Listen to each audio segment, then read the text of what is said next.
২০০৭ সাল। পৃথিবীর প্রতি ১০টি মোবাইলের মধ্যে ৪টি একটাই কোম্পানির। তাদের নাম নোকিয়া।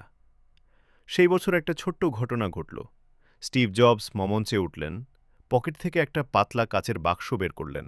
বললেন, today Apple is going to reinvent the phone. নোকিয়ার সদর দফতরে সেদিন সবাই হাসছিল। মাত্র ৬ বছর পর সেই হাসি থামল। নোকিয়া বিক্রি হয়ে গেল। তাহলে কি হয়েছিল? কিভাবে পৃথিবীর সবচেয়ে শক্তিশালী ফোন কোম্পানি এতটা দ্রুত হারিয়ে গেল?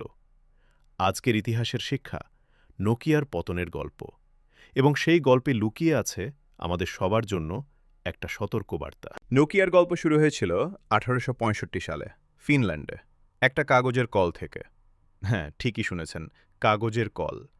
পরে তারা রাবার বানালো, তারপর কেবল, তারপর ইলেকট্রনিক্স, এবং ১৯৯০-এর দশকে নোকিয়া হয়ে উঠল মোবাইল দুনিয়ার রাজা। নোকিয়া ৩৩১০, এই নামটা আজও মানুষ ভালোবাসে। এটা শুধু ফোন ছিল না, এটা ছিল একটা সংস্কৃতি। বাংলাদেশেও যখন মোবাইল মানেই নোকিয়া, সেই স্নেক গেম, সেই অবিনশ্বর ব্যাটারি। ২০০৭ সালে নোকিয়ার বার্ষিক আয় ছিল $৫১ বিলিয়ন। শেয়ার মার্কেটে তাদের মূল্য ছিল $১৫০ বিলিয়ন। ফিনল্যান্ডের মোট অর্থনীতির প্রায় ৪ ভাগের ১ ভাগ। এই ছিল নোকিয়া, একটা দেশের মেরুদণ্ড। জানুয়ারি ২০০৭ সান ফ্রান্সিসকোতে অ্যাপলের সম্মেলন। স্টিভ জবস বললেন, An iPod, a phone, and an internet communicator. Are you getting it? These are not three separate devices.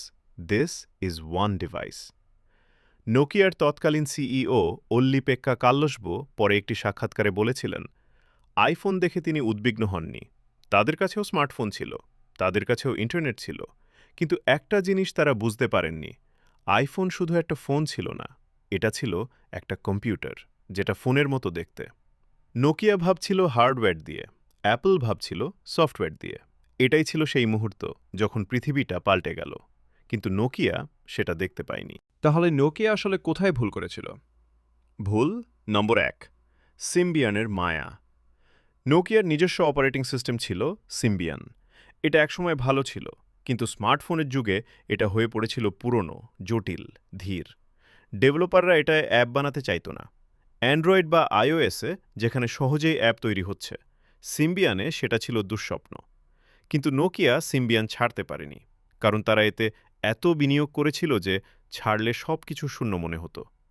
এটাকে বলে সাঙ্ক কস্ট ফ্যালাসি, ডুবে যাওয়া খরচের মায়া। ভুল নম্বর ২, ভেতরের যুদ্ধ। নোকিয়ার ভেতরে ছিল তীব্র রাজনীতি।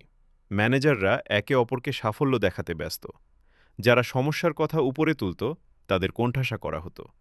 গবেষণায় দেখা গেছে, নোকিয়ার মধ্যস্তরের কর্মীরা জানতেন সমস্যা আছে, কিন্তু সেই সংবাদ উপরে পৌঁছাত না। ভয়ের সংস্কৃতি, এটা যে কোনো প্রতিষ্ঠানকে ভেতর থেকে ধ্বংস করে। ভুল নম্বর ৩, হার্ডওয়্যারের অহংকার। নোকিয়া বিশ্বাস করত ভালো ফোন মানেই টেকসই ফোন, ড্রপ করলে ভাঙবে না এমন ফোন। কিন্তু দুনিয়া তখন চাইছিল সুন্দর স্ক্রিন, স্মার্ট অ্যাপ, সহজ ব্যবহার। নোকিয়া ফোন বানাচ্ছিল, অ্যাপল আর গুগল অভিজ্ঞতা বানাচ্ছিল। তা বানাচ্ছিল। নোকিয়ার গল্প থেকে আমরা কি শিখলাম? প্রথম শিক্ষা, সাফল্য সবচেয়ে বড় বিপদ।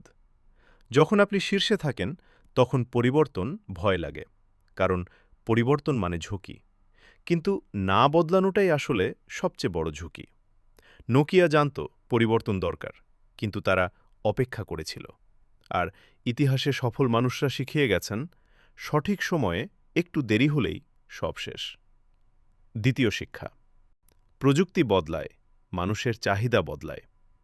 আপনি যা ভালো পারেন সেটা যদি বাজার আর না চায়, তাহলে নিজেকে বদলাতে হবে। তৃতীয় শিক্ষা, ভয়ের সংস্কৃতি তৈরি করবেন না। আপনার আশেপাশে যে আছে সে সত্যি কথা বলতে পারছে কিনা। যদি না পারে, তাহলে আপনি বিপদে আছেন।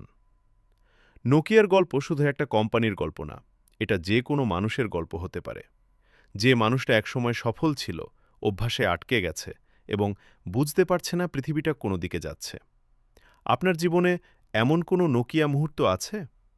কোথাও কি আপনি পুরনো একটা সিম্বিয়ান ধরে বসে আছেন? এটা ভাবুন। আজকের ইতিহাসের শিক্ষা ছিল নোকিয়ার গল্প। আপনার কোন মুহূর্তটা সবচেয়ে বেশি ভালো লাগলো? নিচে কমেন্ট করে জানান। আর যদি মনে হয় এই ভিডিও আপনার কোনো বন্ধুর কাজে আসবে, শেয়ার করে দিন। হয়তো তার জীবনে একটা বড় পরিবর্তন আসতে পারে এই একটা গল্প থেকে। পরের ভিডিওতে আসছে কোড্যাকের গল্প। এমন একটা কোম্পানি যারা নিজেরাই ডিজিটাল ক্যামেরা আবিষ্কার করেছিল, অথচ সেই আবিষ্কার তাদেরই ধ্বংস করল। সেই গল্পের জন্য চ্যানেলটা সাবস্ক্রাইব করে রাখুন আর বেল আইকনটা চাপুন যেন নোটিফিকেশন পান। দেখা হবে পরের ভিডিওতে। ইতিহাসের শিক্ষা থেকে। আল্লাহ হাফেজ।